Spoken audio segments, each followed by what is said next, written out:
Well, good morning. I'm joined here by Police Commissioner Ray Kelly, Fire Commissioner Sal Casano, Sanitation Commissioner John Doherty, Corporation Counsel Michael Cardozo, and Deputy Mayors Kaz Holloway and Howard Wolfson. At 1 o'clock this morning, the New York City Police Department and the owners of Zuccotti Park notified protesters in the park that they had to immediately remove tents, sleeping bags, and other belongings, and must follow the park rules if they wish to continue to use it to protest. Many protesters peacefully complied and left. At Brookfield's request, members of the NYPD and Sanitation Department assisted in removing any remaining tents and sleeping bags. This action was taken at this time of the day to reduce the risk of confrontation in the park and to minimize disruption to the surrounding neighborhood. Protesters were asked to temporarily leave the park while this occurred and were told that they would be free to return to the park once Brookfield finished cleaning. We are now ready to reopen the park, but understand that there is a court order, which we have not yet actually received, enjoining us from enforcing Brookfield's rules, and so the park will remain closed until we can clarify that situation. But I want to stress that our intention was to reopen the park and to let people go in and express their First Amendment rights to protest or their First Amendment rights to just peacefully enjoy the park and say nothing. In the future, protesters and the general public will be welcome there to exercise their First Amendment rights and otherwise enjoy the park, but will not be allowed to use tents, sleeping bags, or tarps, and going forward must follow all park rules. The law that created Zuccotti Park required that it be open for the public to enjoy for passive recreation 24 hours a day.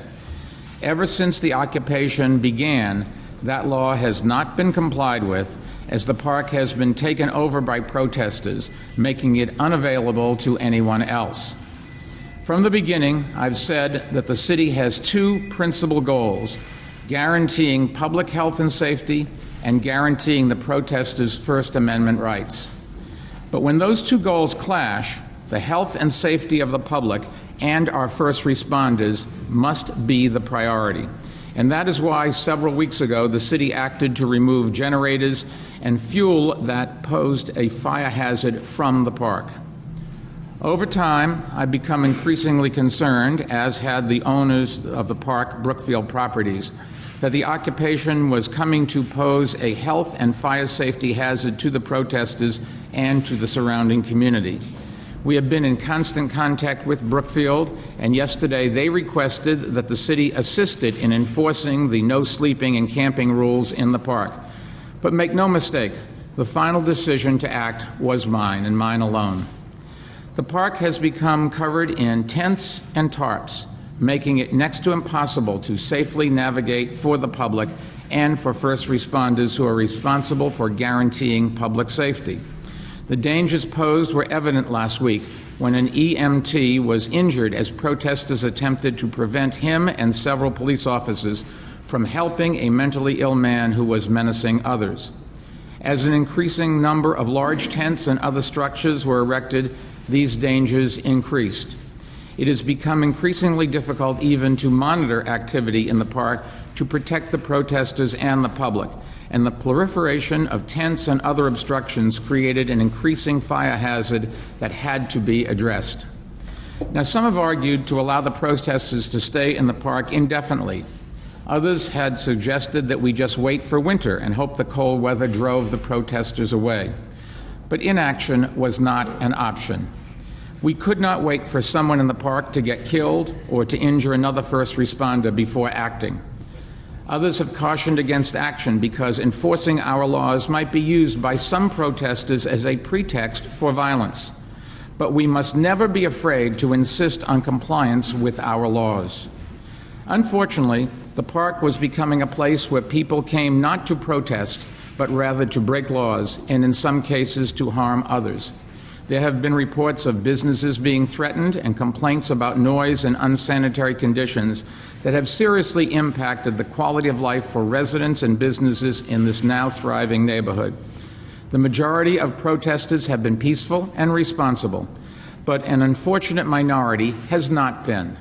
And as the number of protesters has grown, this has created an intolerable situation. No right is absolute, and with every right comes responsibility. The First Amendment gives every New Yorker the right to speak out, but it does not give anyone the right to sleep in a park or otherwise take it over to the exclusion of others, nor does it permit anyone in our society to live outside the law. There is no ambiguity in the law here. The First Amendment protects speech. It does not protect the use of tents and sleeping bags to take over a public space. Protesters have had 2 months to occupy the park with tents and sleeping bags. Now they will have to occupy the space with the power of their arguments. Let me conclude by thanking the NYPD, the FDNY, and the Department of Sanitation for their professionalism earlier this morning. I should also note that last night I spoke with Governor Cuomo to inform him of our course of action, and he offered any help if we thought it was needed.